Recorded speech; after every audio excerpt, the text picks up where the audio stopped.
ছেলে মৃত, হাসপাতালে ছুটে এলেন রিঙ্কুর প্রাক্তন স্বামী, সামনে এলো পরিচয়। বিস্তারিত জানিয়ে দিব, সঙ্গে থাকুন। দিলীপ ঘোষের সদ্য বিবাহিত স্ত্রী। বিয়ের মাত্র ২৭ দিন হয়েছে।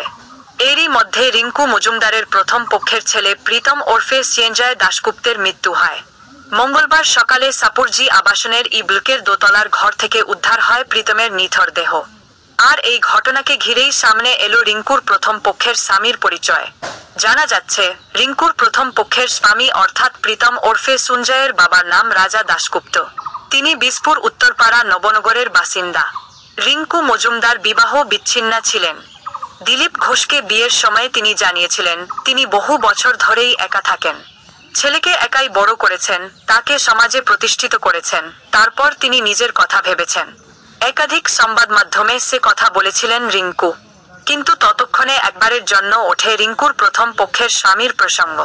কেন একবারও এ প্রসঙ্গ ওঠেনি যে, কেন রিঙ্কু মজুমদার আর ছেলে দাশগুপ্ত পদবি ব্যবহার করেন? ছেলের অস্বাভাবিক মৃত্যুর পরই জানা যায়, রিঙ্কুর প্রথম পক্ষের স্বামীকে। রিঙ্কুর এক আত্মীয় বললেন, স্বামী স্ত্রীর মধ্যে অশান্তি হয়েছিল, তাই রিঙ্কু ছেলেটাকে নিয়ে চলে আসে।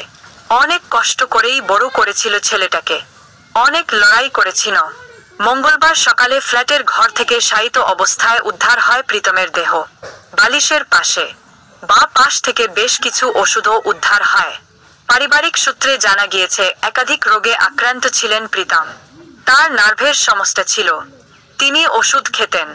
ময়নাতদন্তের রিপোর্ট সামনে আসলে মৃত্যুর কারণ স্পষ্ট।